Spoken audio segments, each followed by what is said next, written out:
ఇవన్నీ కూడా చూడాల్సిన దీన్ని మల్టీ థ్రాంగ్డ్ అప్రోచ్ అనేది ఒక మల్టిపుల్ యాంగిల్స్లో చూడాలి. దీన్ని కేవలం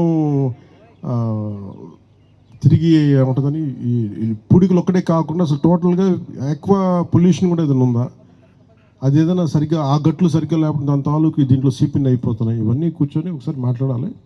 అందుకే నేను చెప్పింది, నాకు ఒక 45 రోజులు టైం కావాలి. నాకు సెకండ్ మీటింగ్ ఇంకొకసారి ఇప్పుడు ఏవైతే మీకు ప్రస్తావించానో వీటన్నిటి అధికారుల దగ్గర నివేదిక తెప్పించుకుంటాను. వన్స్ ఒకసారి మనం తెప్పించుకొని ఒక మీటింగ్ నాకు మన ఆఫీస్లో పెట్టడం, ఒకసారి కలెక్టర్ గారు కూడా రిక్వెస్ట్ చేయండి. హరీష్ గారి టైం, ప్రజాప్రతినిధులు ఎవరున్నారు వరప్రసాద్ గారు, అలాగే ఎవరైనా సరే మీరు ఎవరైనా సరే ఒకసారి మంగళగిరి రాగలిగితే, మీరు కూర్చోబెట్టి ఒక గ్రూప్గా అనుకొని, అంటే ప్రతిసారి రిపీటెడ్గా డిఫరెంట్ పాయింట్స్ మాట్లాడగలిగితే మీరు కూడా ఒక గ్రూప్ అనుకొని వరప్రసాద్ గారి దృష్టికిను మన హరీష్ గారి దృష్టికి కనుక పట్టుకుని రాగలిగితే మీరు గ్రూప్గా రండి, ఒకసారి అక్కడ కూడా మాట్లాడుకుందాం. Thank you. జై హింద్.